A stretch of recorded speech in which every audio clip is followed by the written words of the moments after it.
Hello animal lovers, स्वागत है आप लोगों का एक और नए इंटरेस्टिंग वीडियो पर। आज मैं एक्सप्लेन करने जा रहा हूँ इनोसेंट एक्स डेविल के एपिसोड नंबर 7 को। तो लास्ट एपिसोड के एंड में हम सभी ने देखा था कि लिटिल सन सेक्ट की जो ग्रुप लीडर रहती है उसे बाहर से जियाओ मिंग्यू और मेन कैरेक्टर की आवाज़ सुना जाता है, जिसे सुनते ही वो उठकर उनकी स्वागत करने के लिए जाने वाला रहता है। तभी उसे अपने सर पे और अपने पेट में बहुत ज़्यादा दर्द महसूस होता है और वो ढाम करके ज़मीन पे गिर जाता है। और ज़मीन पे गिरते ही उसे याद आता है उसने तो पिछले कुछ दिनों से कुछ भी नहीं खाया और यहीं पर सीन शिफ्ट हो जाता है। वहीं पर सेक्ट का बाहर का सीन दिखाया जाता है जहाँ पर जियाओ मिंग्यू और मेन कैरेक्टर सड़क पर चलते चलते लिटिल सन सेक्ट के सामने पहुँच जाता है, जहाँ पर मेन कैरेक्टर सामने लगा हुआ नेम प्लेट को देखकर वो अजीब महसूस करता है और वो मन ही मन सोचता है, क्या लिटिल सन सेक्ट, क्या ये कोई किंडरगार्टन है? क्या यहाँ पर छोटे बच्चे पढ़ने के लिए आते होंगे? वहीं पर जियाओ मिंग्यू उस सेक्ट की जो गेट रहता है उसे ओपन कर देता है। ओपन करके अंदर जाते हुए वो पीछे मुड़ के मेन कैरेक्टर से कहती है, अंदर आ जाओ। वहीं पर मेन कैरेक्टर जियाओ मिंग्यू को रोकते हुए कहता है, रुको, मुझे तुमसे एक सवाल पूछना है। ये सुनकर जियाओ मिंग्यू कहती है, हाँ क्या सवाल पूछना है? ये सुनकर मेन कैरेक्टर कहता है, आखिर तुम लोग करते क्या हो? और वो जो बंदा मुझ पर हमला कर रहा था, क्या तुम उसे जानते हो? क्या तुम्हारा उससे कोई रिश्ता है? वहीं पर जियाओ मिंग्यू मेन कैरेक्टर की सवाल सुनकर कुछ देर के लिए शांत हो जाती है। फिर वो कहती है, अरे तुमने तो जस्ट अभी भी कहा कि तुम सिर्फ एक ही सवाल पूछोगे, लेकिन तुमने तो यहाँ पर दो सवाल पूछ लिए। ये सुनकर मेन कैरेक्टर चिढ़ते हुए कहता है, अरे यार पॉइंट वो नहीं है। फिर वो कहता है, छोड़ो ये सब बातें छोड़ दो, तुम ये भूल जाओ कि मैंने तुमसे सवाल पूछा था और तुम मुझे बस ये बता दो कि तुम मुझे किससे मिलवाने के लिए लाए हो। क्या उससे मिलने के बाद मुझे सारे सवालों का जवाब मिल जाएगा? ये सुनकर जियाओ मिंग्यू फिर से कहती है, अरे ये तो तीसरा सवाल हो गया, लेकिन तुमने तो कहा था कि तुम बस एक ही सवाल पूछोगे। और क्या तुम मुझे बता सकते हो कि मुझे इन तीनों सवालों में से कौन से सवाल का जवाब देना है? वहीं पर मेन कैरेक्टर जियाओ मिंग्यू की ऐसी सवाल सुनकर वो सेक्ट के अंदर जाते हुए पीछे मुड़ के कहता है, छोड़ो ये सब, तुम ये सब भूल जाओ कि मैंने तुमसे कोई सवाल पूछा था। और ये कहकर मेन कैरेक्टर और जियाओ मिंग्यू एक साथ ही अंदर पहुंच जाता है। और मेन कैरेक्टर अंदर पहुंचते ही वहाँ की नज़रों को देखकर वो बहुत ज़्यादा हैरान होता है और वो कहता है, अरे यार ये तो बहुत ज़्यादा खूबसूरत है, बाहर से ये पूरी तरह से अलग है।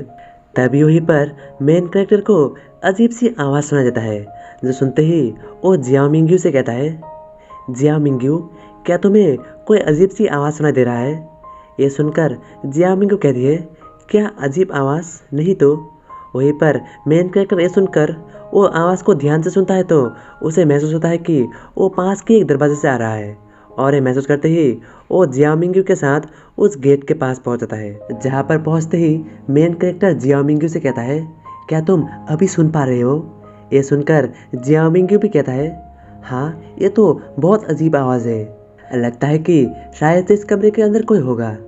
वहीं पर मेन कैरेक्टर जियाओ मिंग्यू की ओर अजीब सी नज़र से देखता है, जैसे कि वो कह रहा हो कि तो जाओ ना, जाके देखो कि अंदर क्या है।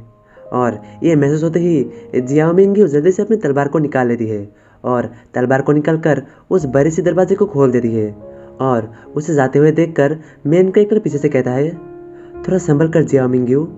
और जियाओ मिंग्यू अंदर जाता है तो अंदर एक और दरवाज़ा रहता है, जिसे खोलते हुए कोई बाहर आता है। इसे देखते ही मेन कैरेक्टर की फट के हाथ में जाता है। वहीं पर जियाओ मिंग्यू उस बंदे की ओर देखकर उससे कहता है, बॉस आप? और यही पर सीन शिफ्ट हो जाता है। और अगला सीन कुछ देर बाद से शुरू होता है, जहाँ पर जियाओ मिंग्यू और मेन कैरेक्टर सेक्ट लीडर की ओर देख रहा रहता है। वहीं पर सेक्ट लीडर के टेबल के ऊपर बहुत सारा खाना रखा हुआ रहता है और उसने ऑलरेडी बहुत सारा खाना ख़त्म भी कर चुका रहता है। और वहीं पर सेक्ट लीडर बाकी बचे हुए खाने को अपने मुंह में ठूसते हुए जियाओ मिंग्यू से कुछ कहता है, लेकिन मुंह में खाना होने के कारण जियाओ मिंग्यू को कुछ भी समझ में नहीं आती। लेकिन वहीं पर पता नहीं कैसे मेन कैरेक्टर को सेक्ट लीडर की बातें समझ में आ जाता है और वो जियाओ मिंग्यू से कहता है, जियाओ मिंग्यू, ये कह रहा है कि तुमने इसे 2 दिनों के लिए ऐसे कैसे छोड़ दिया? क्या तुम चाहते हो कि वो मर जाए? ये सुनकर जियाओ मिंग्यू कहती है, क्या नहीं, आखिर मैं ऐसा क्यों करूँगी? मैंने तो ज़्यादा समय सेक लीडर को कुछ पैसे भी देकर गया था। ये सुनकर सेक लीडर फिर से अजीब से कुछ कहता है और पिछली बार की तरह इस बार भी मेन कैरेक्टर को उस बंदी की बातें समझ में आ जाता है और वो जियाओ जी से कहता है, तुम्हारा बॉस कह रहा है कि तुम ऐसा कह भी कैसे सकते हो? तुमने मेरे लिए जितना पैसा छोड़ के गए थे वो बहुत ज़्यादा कम था। उनसे मैं एक बार के लिए खाना और एक बार के लिए सरो कुछ भी नहीं। और मेन कैरेक्टर मन ही मन सोचता है, अरे यार ये बंदा कितना अश्लील है। और तभी उसे अचानक से ख्याल आता है, अरे यार लेकिन मैं इस बंदी की बातें समझ क्यों पा रही हूँ। वहीं पर जियाओ जी अपनी बॉस की ओर देखते हुए कहती है, बॉस आपको पता है ना कि हमारे पास अगले महीने के लिए बिल्कुल भी पैसे नहीं है और आपको ये भी पता होगा कि हमारे पास इन पैसे ना होने के कारण हम बहुत ही मुश्किलों से जी रहे हैं और ऊपर से हमें 3 महीने से कमीशन भी नहीं मिले और अगर हमें ऐसे ही कमीशन ना मिलता रहे तो हमारे पास बिल्कुल भी पैसे नहीं रहेंगे और इसके साथ ही ऊपर से हमने पिछले आधे सालों से बिजली और पानी का बिल नहीं भरा और अगर हमने ऐसे ही बिजली और पानी का बिल नहीं भरा तो कुछ दिनों में ही हमारा बिजली और पानी काट दिया जाएगा।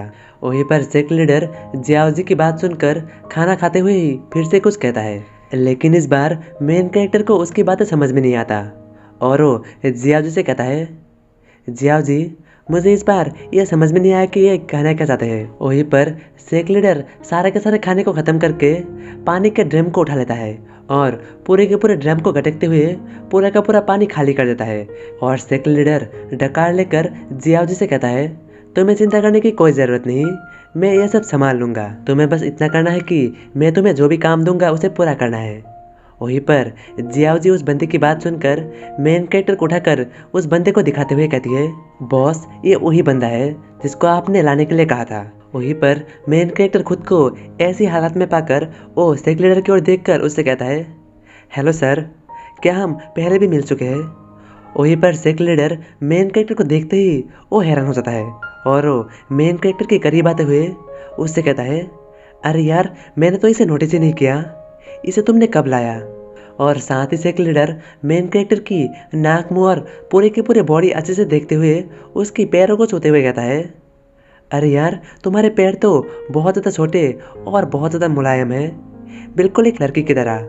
और सेक लीडर मेन कैरेक्टर की पूरी बॉडी देखने लग जाता है और वहीं पर मेन कैरेक्टर सेक लीडर को ये सब करते हुए देखकर उसे बहुत ही अजीब महसूस होता है और वो सेक लीडर से कहता है, आखिर आप ये कर क्या रहे हैं? और इसके साथ ही मेन कैरेक्टर को थोड़ा थोड़ा गुस्सा आने भी लग जाता है, जिसकी वजह से उसकी दो नुकीले दांतें भी निकल आता है और मेन कैरेक्टर गुस्से में कहता है, क्या आपका हो गया?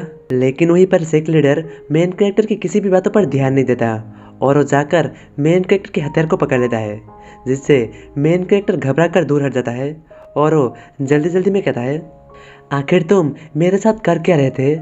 वहीं पर सेक लीडर मेन कैरेक्टर को ऐसे दूर हटते हुए देखकर वो कुछ देर के लिए शांत हो जाता है। फिर वो कहता है, नहीं मैं तो कुछ भी नहीं कर रहा था, मैं बस देख रहा था कि तुम्हारा बॉडी की हालत कैसा है। ये सुनकर मेन कैरेक्टर शर्माते हुए कहता है, तुम झूठ बोल रहे हो, तुम बस मेरी फ़ायदा उठा रहे थे और अगर तुम हैंडसम हो भी तो क्या तुम्हें लगता है कि हर कोई एक जैसा होगा? क्या तुम्हें हर कोई अपनी फ़ायदा उठाने के लिए देगा? ये सुनकर सेक लीडर फिर से कहता है, नहीं मैं तो बस चेक कर रहा था कि तुम्हारा बॉडी ठीक है या फिर नहीं। ये सुनकर मेन कैरेक्टर सवाल पूछता है, क्या तुम मेरी बॉडी चेक कर रहे थे? तो तुम्हें क्या पता चला?